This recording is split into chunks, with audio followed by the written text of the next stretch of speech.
ایمان والے کا یہ عقیدہ ہونا چاہیے ہمیشہ کہ نفع و نقصان کا مالک اللہ تبارک و تعالی ہے۔ اللہ کی مرضی کے بغیر نہ کسی کو کوئی خیر پہنچ سکتا ہے اور اس کی مرضی کے بغیر نہ کسی کو شر پہنچ سکتا ہے۔ جہاں تک خیر و شر کے اسباب ہیں وہ اللہ کے بنائے ہوئے اسباب ہیں۔ اللہ کسی کو خیر کا ذریعہ بناتا ہے، کسی کو شر کا ذریعہ بناتا ہے۔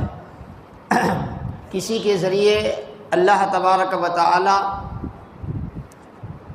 امت کی بھلائی کا سامان کرتا ہے اور کسی کو اپنے عذاب کا وسیلہ، اپنے انتقام کا وسیلہ بناتا ہے۔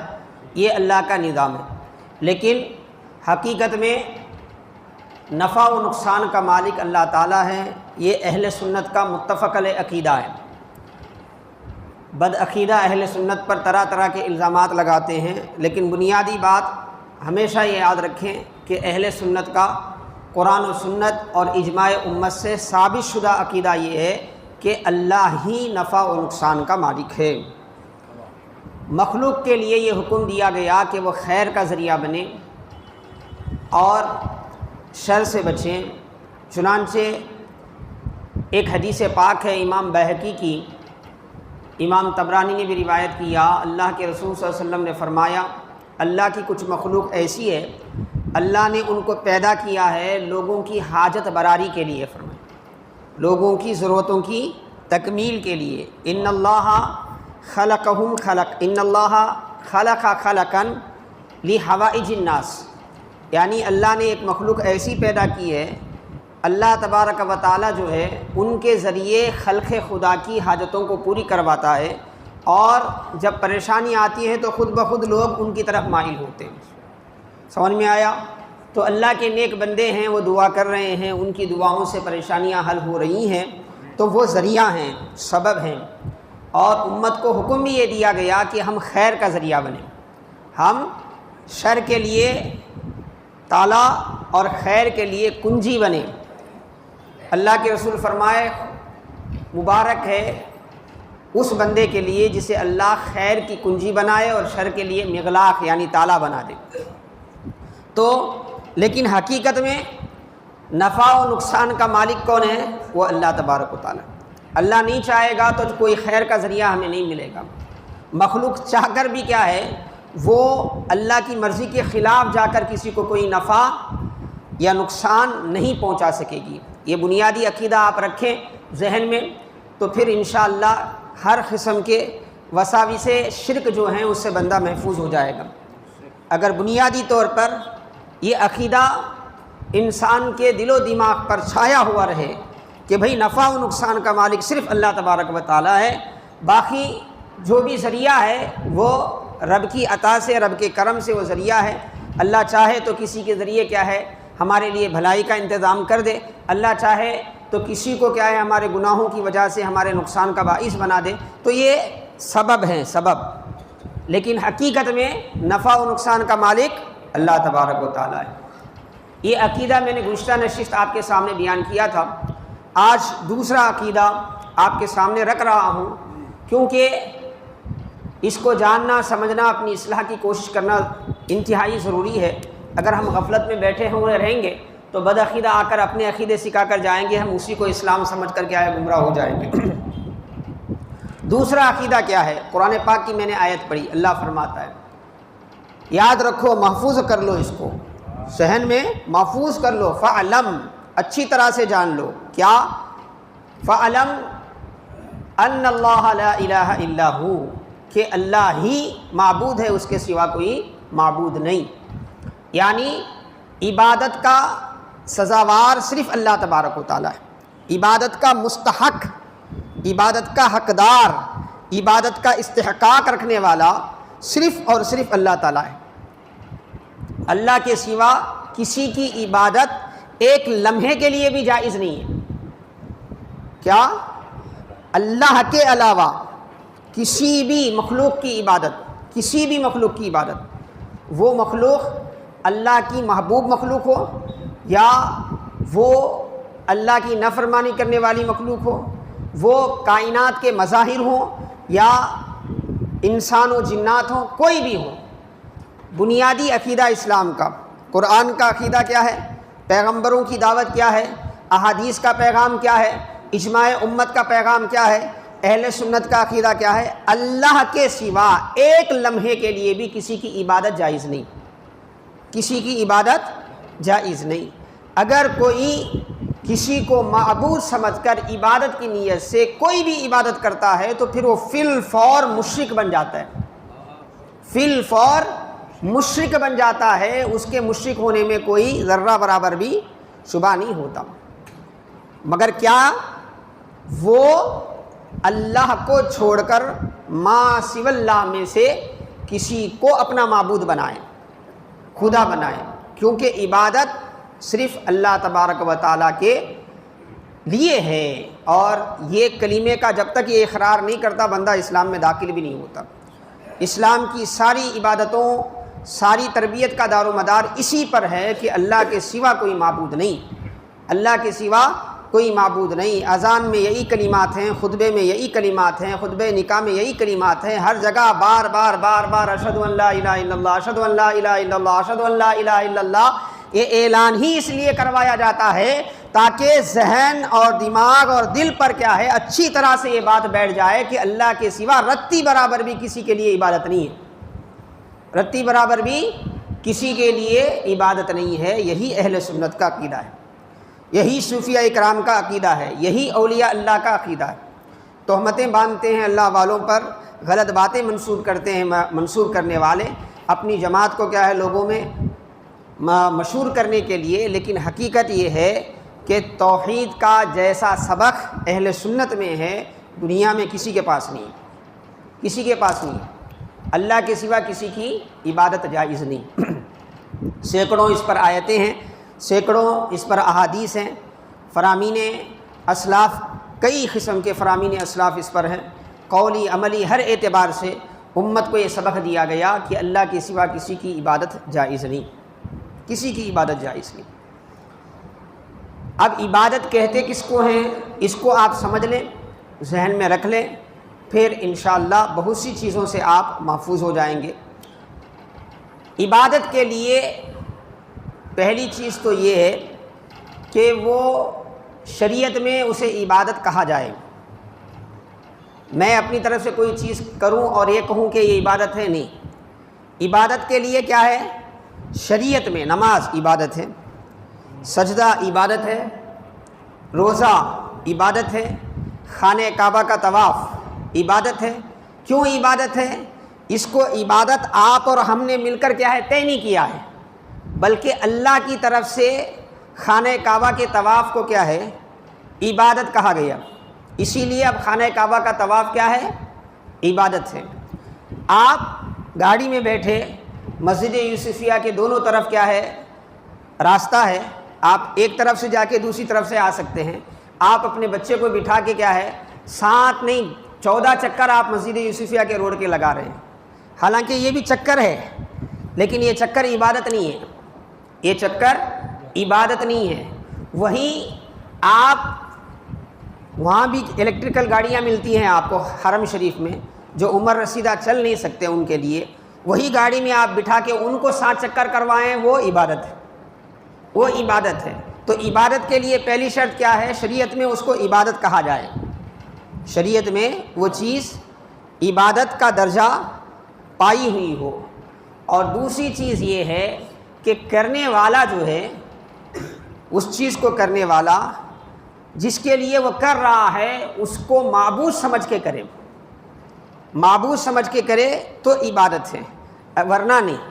مثال کے طور پر شریعت مطہرہ میں ایک عمومی مثال ہے، نماز ہے۔ نماز مختلف ارکان کی صورت ہے، نماز میں 7 فرائض ہے نا، نماز کے 7 ارکان ہیں، اس کے بغیر نماز نہیں ہوتی۔ اس میں پہلا رکن کیا ہے صاحب نماز کا؟ قیام، نماز میں جو ہم ٹھہرتے نا مطلق قیام، ایسا ٹھہرنا نماز میں، یہ کیا ہے؟ فرض ہے، عبادت ہے، کیونکہ اللہ نے فرمایا وَقُومُوا لِلَّهِ قَانِتِينَ، اے لوگو اللہ کے لیے کیا ہے اطاعت کے ساتھ، فرمانبرداری کے ساتھ قیام کرو۔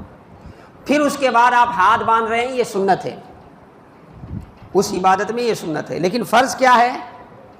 فرض ٹھہرے رہنا، مطلق ٹھہرے رہنا، یہ پہلا فرض ہے نماز کا۔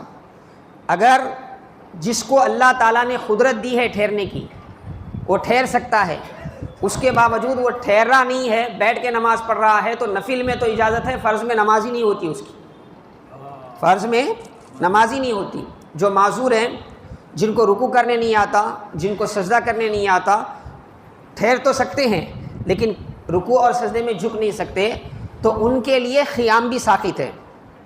ان کے لیے یہ مسئلہ اچھی طرح سے ذہن میں رکھیں، آپ ٹھہر تو سکتے ہیں لیکن ویسا ہی ٹھہرے ٹھہرے آپ رکوع نہیں کر سکتے، یا ٹھہرے ٹھہرے جیسا ہم عام لوگ جو سجدے میں جاتے ہیں، سجدے میں جانے کی طاقت نہیں ہے، تو ایسے لوگ معذور ہیں، ان کو حکم ہے بیٹھ کے نماز پڑھیں۔ وہ زمین پہ بیٹھ کے بھی نماز پڑھ سکتے ہیں، چیئر پہ بیٹھ کے بھی نماز پڑھ سکتے ہیں۔ اس کے لیے عمر کی قید نہیں ہے، عذر کی قید ہے، یاد رکھیں۔ بیٹھ کے نماز پڑھنے کے لیے عمر کی قید نہیں ہے۔ الحمدللہ ہمارے پرانے مصلی ہیں، اب میں سمجھتا ہوں ہماری مسجد میں ہمارے ماسٹر صاحب سے زیادہ پرانی عمر کے لوگ کوئی بھی نہیں ہے، مگر پوری تراویح وہ ٹھہر کے پڑھتے ہیں، اللہ اور طاقت دے ان کو۔ تو عمر کی قید نہیں ہے اس میں۔ اور کچھ نوجوان بچے ہیں، ان کے مسائل ہیں، کچھ رگوں کا مسئلہ ہے، کچھ ایسے مسائل ہیں، تو وہ رکوع نہیں کر سکتے، سجدہ نہیں کر سکتے، جوان ہیں، وہ بیٹھ کے نماز پڑھ سکتے ہیں چیئر پہ، کیونکہ یہاں پر عذر ہے۔ بیٹھ کے نماز پڑھنے کے لیے عمر نہیں ہے، عذر کی ضرورت ہے۔ اگر عذر ہے، جوان کو بھی عذر ہے تو وہ بیٹھ کے نماز پڑھ سکتا ہے، اور بڑے عمر کے آدمی کو بھی عذر نہیں ہے تو وہ بیٹھ کے نماز نہیں پڑھ سکتا۔ بھائی میرا دوست بیٹھ کے نماز پڑھ رہا ہے، میری عمر والا بیٹھ کے نماز پڑھ رہا ہے، میں بھی بیٹھ کے نماز پڑھوں گا، نہیں۔ اس میں کیا ہے؟ مسئلہ عمر کے حساب سے چیئر کا نہیں ہے، مسئلہ کیا ہے؟ عذر کے حساب سے ہے۔ اگر کسی کو پریشانی ہے، واقعی کیا ہے، وہ قیام کرنے کے بعد رکوع میں، یا رکوع سے کیا ہے سجدے میں جانے کے لیے ان کو مسئلہ ہے، عمر کے حساب سے ہوتا ہے، تو پھر وہ شریعت کی نظر میں معذور ہے، وہ پوری نماز چیئر پہ بھی بیٹھ کے پڑھ سکتے ہیں، نیچے بھی بیٹھ کے پڑھ سکتے ہیں، کوئی مسئلہ نہیں ہے۔ لیکن ایسی عذر نہیں ہے تو پھر ان کی نماز نہیں ہوتی، کیونکہ نماز میں قیام کیا ہے؟ فرض ہے۔ قیام کیا ہے؟ فرض ہے نا، عبادت ہے، یہ اللہ کے لیے کر رہے نا آپ۔ نماز میں ٹھہرتے نا، کس کے لیے ٹھہرتے آپ؟ اللہ کے لیے ٹھہرتے نا، عبادت ہے۔ اسی طرح اچانک میرے سامنے میرے وہ استاد آئے جن سے میں نے حدیث پڑھی ہے، جن سے میں نے قرآن پڑھا ہے، جن سے میں نے علم سیکھا ہے، وہ میرے سامنے آئے، تو میں کیا کرتا ہوں؟ اٹھ کے ٹھہر جاتا ہوں ان کے لیے، اور جب تک میرے استاد ہیں میں ہاتھ باندھے ان سے بات کرتا ہوں، ہاتھ باندھے ٹھہرا ہوں۔ اب یہ کیا عبادت ہے؟ نہیں ہے۔ نماز میں جو ٹھہر رہے ہیں ہم، وہ بھی ٹھہرنا ہے، اور میں استاد کے سامنے جو تعظیماً ٹھہرا ہوں، یہ بھی ٹھہرنا ہے، لیکن دونوں میں فرق ہے۔ میں نماز میں ٹھہر رہا ہوں اللہ کی عبادت سمجھ کر، اور استاد کے سامنے ٹھہر رہا ہوں ادب سمجھ کر۔ دیکھنے کے لیے دونوں کام ایک جیسے ہیں، مگر دونوں عبادت نہیں ہیں۔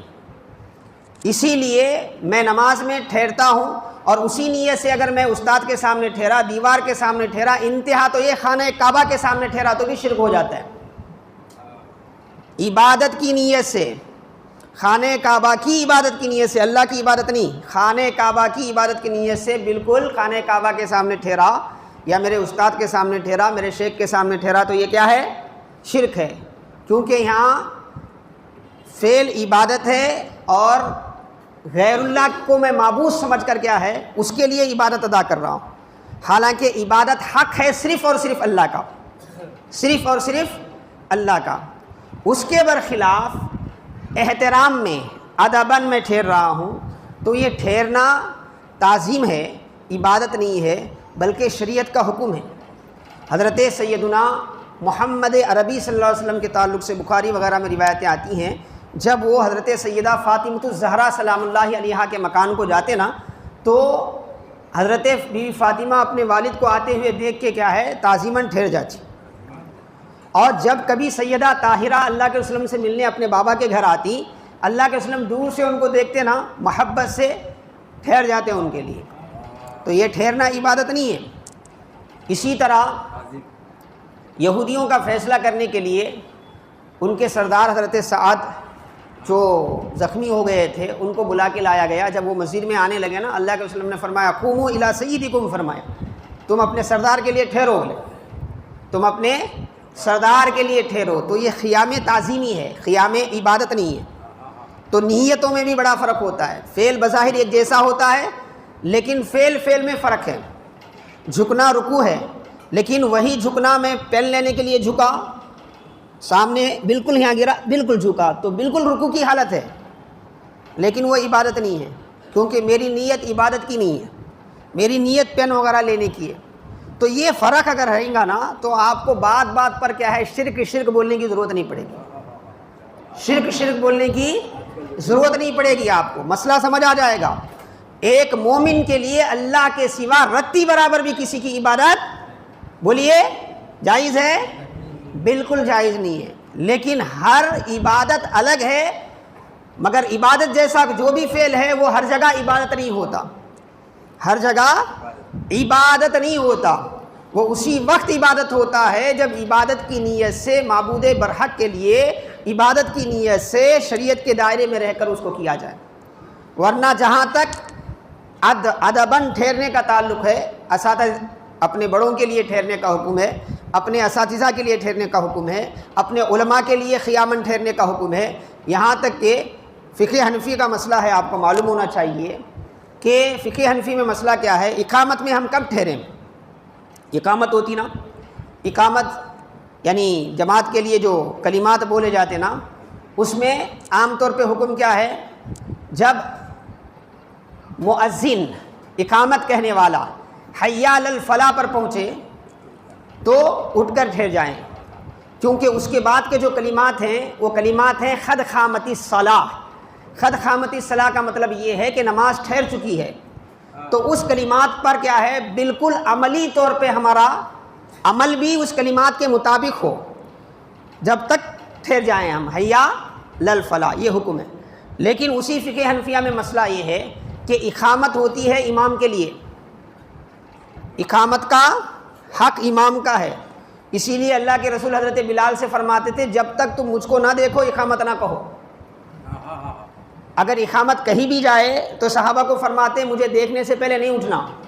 اسی لیے فقہ حنفیہ میں مسئلہ یہ ہے کہ اگر امام اور مقتدی دونوں اقامت سے پہلے مسجد میں آئیں، اقامت ابھی شروع نہیں ہوئی ہے، اس سے پہلے امام بھی مسجد میں ہے، مصلیوں بھی مسجد میں ہے، تو دونوں کے لیے حکم یہ ہے کہ جب مؤذن کیا ہے حی علی الفلاح کرے تو تب جا کے کیا ہے اٹھ کر ٹھہریں حی علی الفلاح پہ، امام اور مؤذن دونوں. اگر اقامت شروع ہو گئی ہے، امام صاحب ابھی موجود نہیں ہیں، وقت ہو گیا، اقامت شروع ہو گئی ہے، امام صاحب جو ہے نا پیچھے سے آ رہے ہیں، تو اس وقت حکم یہ ہے کہ جس صف سے وہ گزرے نا وہ صف اٹھ کر ٹھہر جائے. جس صف سے، یہ صرف اقامت کے لیے نہیں ہے، امام کی تعظیم کے لیے بھی ہے. لوگ امام کی تعظیم کو کیا ہے ہلکے میں لیتے ہیں، امام کی تعظیم کے لیے ہے وہ جس صف سے گزر رہا نا اس صف سے کیا ہے اٹھ کر ٹھہر جائے. اگر اقامت ہو رہی ہے، مصلیاں موجود ہیں، امام صاحب سامنے کے دروازے سے آئے، بعض مسجدوں میں دیکھے ہوں گے آپ سامنے کے ادھر سائڈ میں دروازہ رکھتے ہیں، ان کو کیا ہے پیچھے سے آنے کی ضرورت نہیں پڑتی، ادھر سے ہی سامنے آ جاتے ہیں. کیونکہ اللہ کے وسلم کا حجر مبارک بھی جو ہے مسجد نبوی میں ویسا ہی تھا، جیسے ہی حجرے سے آپ نکلتے تھے مصلی تک پہنچ جاتے تھے. تو اس وقت حکم یہ ہے کہ اقامت کے جو بھی کلمات ہو رہے ہوں، اقامت شروع ہو گئی ہے، امام صاحب اقامت کے دوران آ گئے، تو جب تک امام کو نہ دیکھیں نہ ٹھہریں، امام کو دیکھتے ہی ٹھہر جائیں، کلمات کون سے بھی ہوں. تو یہ شریعت کا حکم ہے. قیام تعظیماً جو قیام کا ہے نا، بڑے بڑے محدثین ہیں گھنٹوں اپنے اساتذہ کے سامنے تعظیماً ٹھہرتے تھے، لیکن یہ عبادت نہیں ہے، اس کو یاد رکھیں آپ. تعظیم ایک الگ چیز ہے، عبادت ایک الگ چیز ہے. عبادت شریعت میں اس کو عبادت کہا جائے، اور دوسرا کرنے والا عبادت کی نیت سے کرے اور سامنے والے کو وہ معبود کا درجہ دے رہا ہو تو وہ عبادت ہے. اگر وہ اللہ کے سوا کسی کے لیے ہے تو شرک ہے. اگر ایسی کوئی چیز نہیں ہے تو بعض اوقات وہ تعظیم ہے، ادب کے دائرے میں آتی ہے، بعض اوقات جہالت بھی ہو سکتی ہے، جہالت بھی ہو سکتی ہے، لیکن شرک نہیں ہو سکتا، شرک نہیں ہو سکتا، یہ یاد رکھیں. تو بنیادی عقیدہ کیا ہے صاحب؟ اللہ کے سوا کسی کے لیے عبادت جائز نہیں ہے، کسی کے لیے بھی نہیں۔ جبرائیل آ جائیں ہمارے سامنے تب بھی ان کی عبادت جائز نہیں ہے۔ اسی لیے اسلام نے ہے نا عیسائیوں کو پھٹکار لگائی، کیونکہ وہ عیسیٰ علیہ السلام کی عبادت کرتے تھے۔ عبادت کرنے سے منع کیا گیا، تعظیم کرنے سے منع نہیں کیا گیا۔ تعظیم تو بنیادی سبق ہے اسلام کا۔ صحابہ اکرام کیا کرتے تھے؟ رسول اللہ صلی اللہ علیہ وسلم وضو کرتے تھے نا، صحیح بخاری کی روایت ہے، ان کے جسم سے جو خطرات ٹپکتے تھے اس کو حاصل کرنے کے لیے اتنا ایک دوسرے سے آگے بڑھتے تھے۔ وَقَعَدُوا يَقْتَتِلُونَ عَلَىٰ وَضُوءٍ آیا، یعنی جیسے ایک دوسرے سے لڑ رہے ہوں ایسی بھیڑ کر کے وہ تبرک حاصل کرتے تھے۔ تعظیم منع نہیں ہے، عبادت ایک الگ چیز ہے، تعظیم ایک الگ چیز ہے۔ یہ عقیدے کا مسئلہ ہے۔ اور دوسرا مسئلہ میں نے عرض کیا تھا گزشتہ مرتبہ بھی آپ کو، نماز فجر کے تعلق سے، کیونکہ اکثر دیکھا جا رہا ہے کہ ایک مسجد سے لگی ہوئی بستی میں 100 گھر ہیں، 100 گھر میں الحمدللہ 200 مسلمان ہیں عورتوں کو چھوڑ کر جن پر نماز فرض ہے۔ وہ 200 مسلمان میں صرف 20 مسلمان اس مسجد میں نماز فجر پڑھتے ہیں۔ یہ تقریباً مسلمان بستیوں کی حالت ہے۔ کیا بستی کو لگ کے 200 مسلمان ہیں جن پر نماز فجر فرض ہے، مگر اس مسجد میں نماز پڑھنے والے کتنے ہیں؟ 20۔ بالکل 0% ہے، کیونکہ تقریباً لوگوں کو آتے آتے نماز چھوڑتے چھوڑتے غفلت کرتے کرتے حالت یہ ہو گئی ہے، نماز فجر کی اہمیت ہی ختم ہو گئی۔ اور اب ایک نیا فرقہ بھی ہمارے درمیان آیا ہے، وہ کیا بولتا معلوم؟ قضا ہوئی ہے تو نماز، پہلے تو اب تک ہم کو یہ سکھایا گیا تھا نماز قضا ہوئی تو مرنے تک بھی ختم نہیں ہوتی، وہ ادا کرنے ہی چاہیے۔ تم کتنے نماز چھوڑتے نا اتنے نماز پڑھے بغیر مرے نا، اللہ کے پاس سزا ہے۔ بلکہ یہ سبق تھا، یہ سبق نہیں ہے، حقیقت میں تعلیم بھی ہے اللہ اس کے رسول کی۔ لیکن اب ایک نیا فرقہ آ گیا، وہ بولتا قضا ہو گئی نا، ہو گیا ختم، توبہ کر لینا، پھر آئندہ قضا نہیں کرنا۔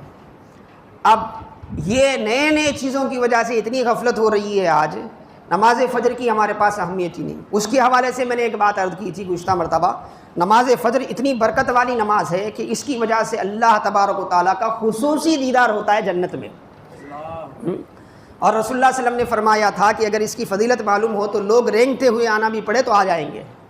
اسی کے حوالے سے اور ایک دو حدیثیں میں آپ کے سامنے عرض کر رہا ہوں تاکہ آپ بھی کوشش کریں نماز فجر کے اہتمام کا، اپنے دوستوں کو بھی لائیں، اپنے احباب کو بھی کھینچ کر لائیں، تاکہ ہم زیادہ سے زیادہ اللہ کی رحمت اور برکت کا حصے دار بن سکیں۔ اللہ کے رسول صلی اللہ علیہ وسلم کی حدیث پاک ہے صحیح مسلم میں، اللہ کے رسول نے فرمایا من صلی البردین دخل الجنہ، اللہ کے رسول فرماتے ہیں 2 ٹھنڈی وقت کی جو نماز پڑھتا ہے نا وہ جنت میں داخل ہو جاتی، ایک فجر ہے ایک عصر ہے، یہ ٹھنڈی وقت کی نمازیں ہیں، ان کو پڑھنے والا جنت میں داخل ہو جاتا ہے۔ حاضرین محترم عزیزان گرامی، ایک مومن کی زندگی کا مقصد کیا ہے؟ ایک ایمان والے کی زندگی کا مقصد یہ ہے کہ جب تک وہ دنیا میں رہے اللہ کے فضل کے سائے میں رہے، رحمت کے سائے میں رہے۔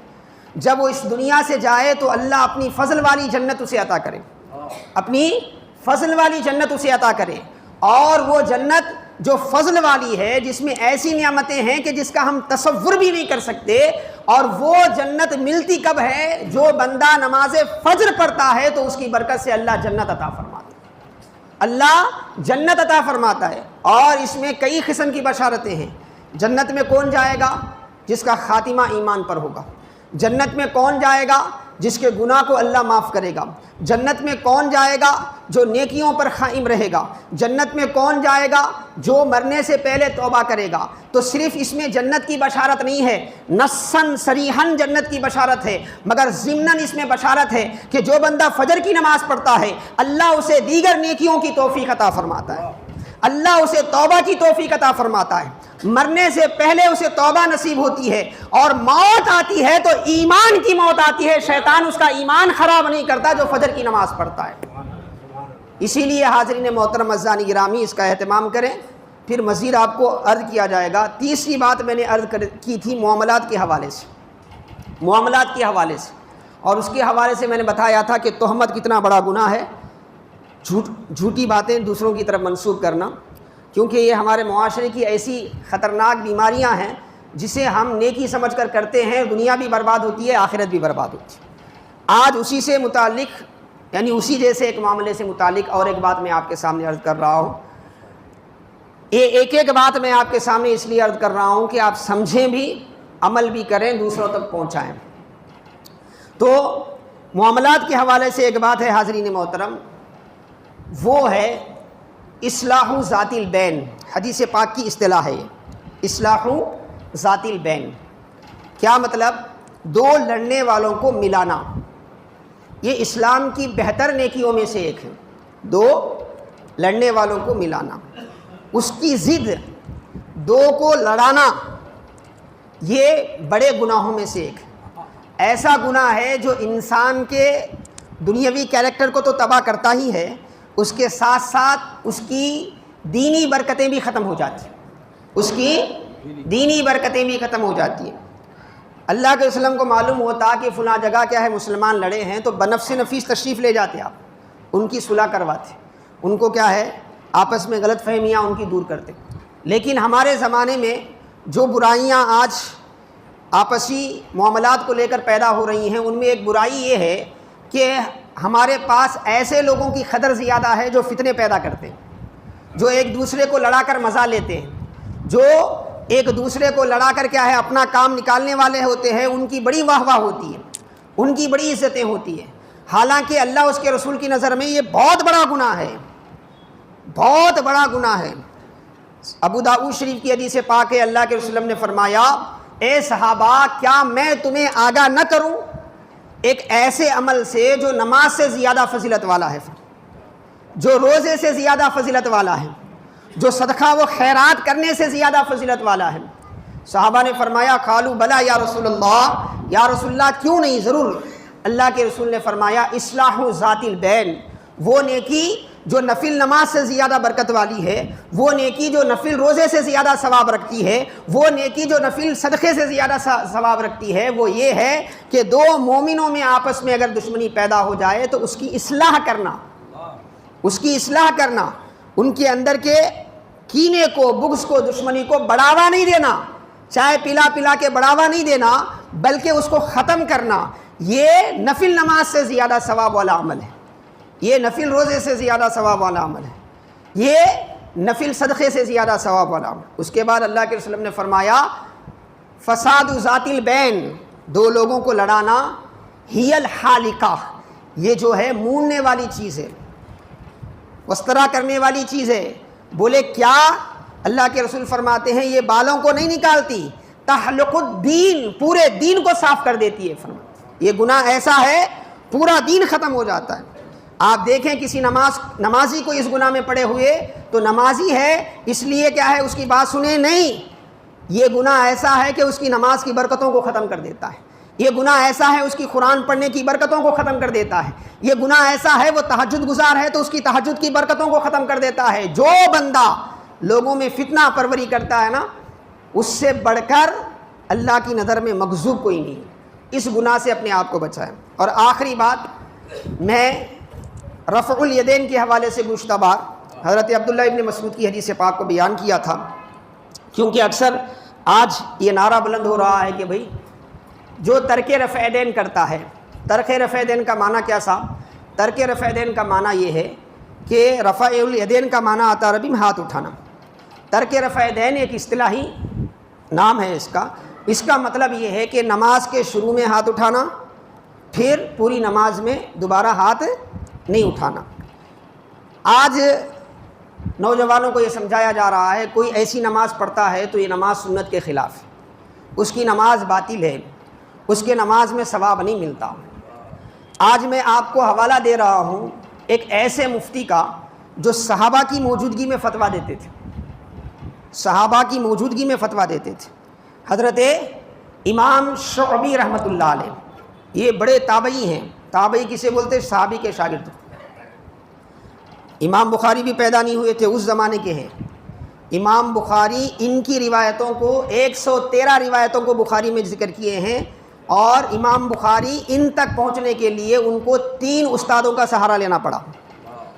یعنی امام بخاری کے پردادا استاد ہیں امام شعبی رحمۃ اللہ علیہ، اور امام اعظم ابو حنیفہ جن کے فقہ کی ہم پیروی کرتے ہیں ان کے استاد ہیں، صرف شاگرد ہیں، ان کے کوئی واسطہ نہیں ہے، ڈائریکٹ انہوں نے امام شعبی سے علم سیکھا ہے۔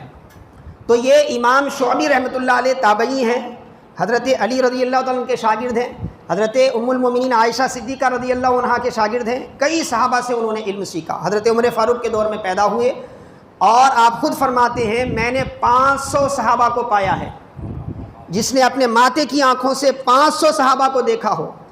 اور امام ذہبی سیر اعلام النبلاء میں فرماتے ہیں وہ صحابہ کی موجودگی میں فتویٰ دیتے تھے، وہ صحابہ کی موجودگی میں فتویٰ دیتے تھے، تو ان کی علمی شان کتنی بلند ہے آپ اندازہ کریں۔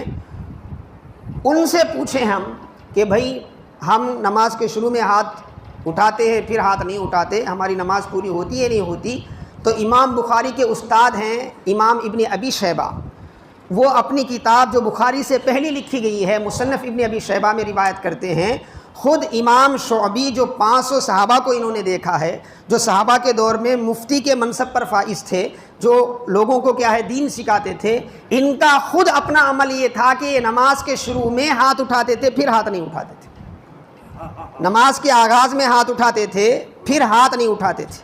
اگر یہ سنت کے خلاف ہوتا یا ایسا کرنے سے نماز باطل ہوتی، ثواب نہیں ملتا، ثواب میں کمی آتی، تو آپ خود سوچیں امام شعبی جیسا مفتی جو صحابہ کے دور میں مفتی تھے، جو اتنے بڑے امام تھے، جنہوں نے خود بڑے بڑے صحابہ سے علم سیکھا، 500 صحابہ کو اپنے ماتے کی آنکھوں سے دیکھا، وہ کیوں ایسا عمل کرتے تھے؟ وہ کیوں ایسا عمل کرتے تھے؟ اسی لیے الحمدللہ فقہ کے 2 مشہور اور قدیم امام جنہوں نے یا تو صحابہ سے علم سیکھا یا تو تابعین سے یا تو تبع تابعین سے، بہت کم واسطوں سے، ایک امام اعظم ابو حنیفہ ہیں، ایک امام مالک ہیں، دونوں کا فتویٰ، دونوں کا مذہب یہی ہے کہ نماز کے شروع میں ہاتھ اٹھایا جائے پھر پوری نماز میں ہاتھ نہ اٹھایا جائے۔ میں یہ بات ان نوجوانوں کے لیے کہہ رہا ہوں جو عام طور پہ ادھر کی ادھر کی، انجینئر کی، کبھی ڈاکٹر کی، کبھی وکیل کی ویڈیو سن سن کے کیا ہے بہک جاتے ہیں، ان کو سمجھ میں آ جائے کہ دین ہمارا کیا ہے یوٹیوب سے نہیں آیا ہے، اس کا ایک تسلسل ہے، اس کا ایک تسلسل ہے، عملی طور پر دین ہم تک پہنچا ہے۔ اور دین کے تعلق سے آپ یاد رکھیں روایت سے زیادہ اس میں عمل کا معاملہ ہے۔ میں نماز سیکھا تو میں روایت بعد میں پڑھا ہوں، مگر عملاً میں اس روایت کے مطابق پہلے ہی عمل کرتا تھا۔ کیسے عمل کرتا تھا؟ میرے بابا مجھے مسجد لے کے گئے تو میں مسجد میں آیا، مسجد میں نماز پڑھنے والوں کو دیکھا تو ویسے ہی نماز پڑھنا شروع کر دی۔ میں اس حدیث کو پڑھنے میں کئی زمانہ گزرا، مگر اس سے کئی سال پہلے ہی سے میں ویسے ہی نماز پڑھتا تھا، کیونکہ دین صرف روایتوں سے نہیں آیا، عمل کے تسلسل سے آیا ہے۔ نبی کو نماز پڑھتے ہوئے صحابہ نے دیکھا، صحابہ کو نماز پڑھتے ہوئے تابعین نے دیکھا، تابعین کو نماز پڑھتے ہوئے تبع تابعین نے دیکھا، اس طرح تسلسل سے دین آیا ہے۔ سمجھ میں آیا؟ صرف روایتوں سے دین نہیں آیا۔ تو اسی لیے یاد رکھیں ترک رفع الیدین یہ 2 اماموں کا متفق فتویٰ ہے، اور یہ فتویٰ اس لیے ہے کہ اس کے پیچھے کئی دلائل ہیں۔ انشاءاللہ پھر اگلی نشست میں کچھ باتیں اس کے حوالے سے عرض کروں گا۔ اللہ پاک کی بارگاہ میں دعا ہے کہ اللہ تعالیٰ تبارک و تعالیٰ مسافے کے تعلق سے انشاءاللہ اگلی نشست میں آپ کے سامنے عرض کروں گا۔ اللہ تعالیٰ کی بارگاہ میں دعا ہے کہ اللہ تعالیٰ ہمیں اعمال صالحہ کی توفیق عطا فرمائے، ہر قسم کی بد عقیدگی سے محفوظ رکھے، زندہ رکھے تو ایمان پر رکھے، دم واپسی ایمان پر خاتمہ فرمائے۔ وآخر دعوانا الحمد للہ رب العالمین۔